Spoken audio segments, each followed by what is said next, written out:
Bienvenidos conquistadores del conocimiento. El día de hoy vamos a hablar de un tema que quizá ya muchos conocen, la conquista de México. Pero me gustaría preguntarte, ¿en realidad sabes qué fue lo que sucedió durante este periodo que marcó nuestro México actual? ¿Sabes cuáles fueron los eventos importantes de la conquista de México? ¿O si hubo más personajes involucrados a los que ya conocemos el día de hoy? Pues quédate en esta tu pequeña clase de historia para descubrirlo. Comenzamos. Primero, hay que recordar que Cortés no se encontraba en México cuando sucedió el hecho de la conquista, pues él no llegó de España a México.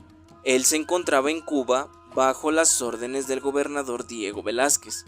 Hernán Cortés decide ir en busca de aventura porque ya había escuchado que en el territorio que hoy es México, pues se encontraban varias tribus y varios tesoros. Él había escuchado varios rumores, por lo cual en febrero de 1519 Cortés llega a México tras estar en Cuba desde 1511, tomando sin el permiso de Diego Velázquez 11 barcos y más de 600 hombres. Cortés llega el 27 de febrero a la isla de Cozumel. Cortés llega a Tabasco en marzo de 1519, en donde derrotará a los indígenas maya chontales en la batalla de Centla. Aquí Cortés funda la extinta villa de Santa María de la Victoria. Tras esta batalla, a Cortés se le otorga un tributo de 20 mujeres, donde conocerá a su mayor aliada, conocida como la Malinche, quien será la intérprete de Cortés con otras tribus indígenas, pues hay que recordar que la Malinche tenía esta audacia o esta habilidad de dominar varias lenguas, lo cual pues Cortés vio como una ventaja para poder comunicarse.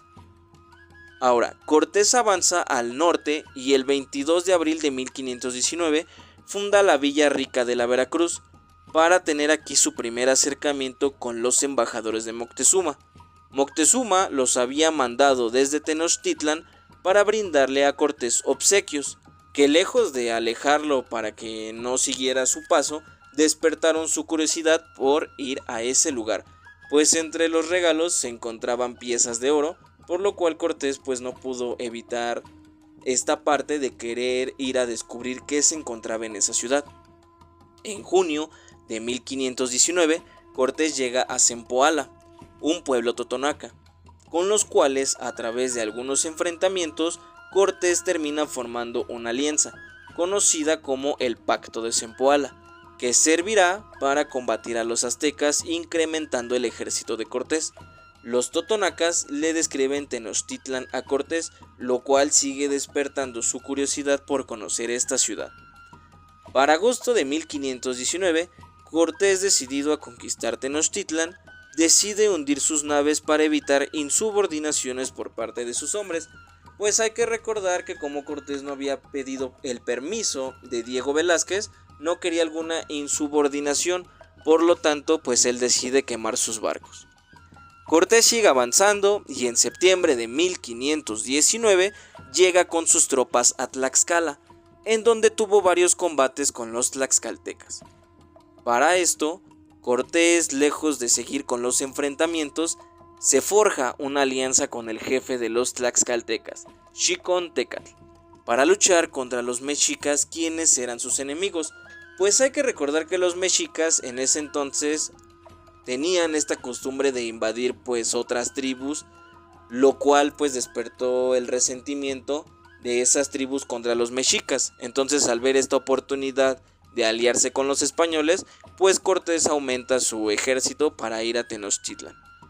Cortés y su ejército llegan a Tenochtitlan el 8 de noviembre de 1519, donde Moctezuma cree que Cortés es la reencarnación de Quetzalcóatl, por lo cual Cortés y sus tropas fueron hospedados en el palacio de Axayacatl.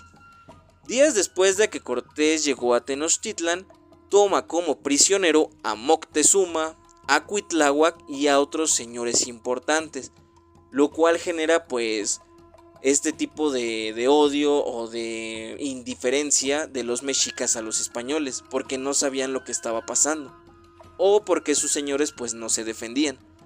Ahora, Cortés se entera en este punto de que Diego Velázquez manda a Pánfilo de Narváez a capturarlo por desobedecer sus órdenes.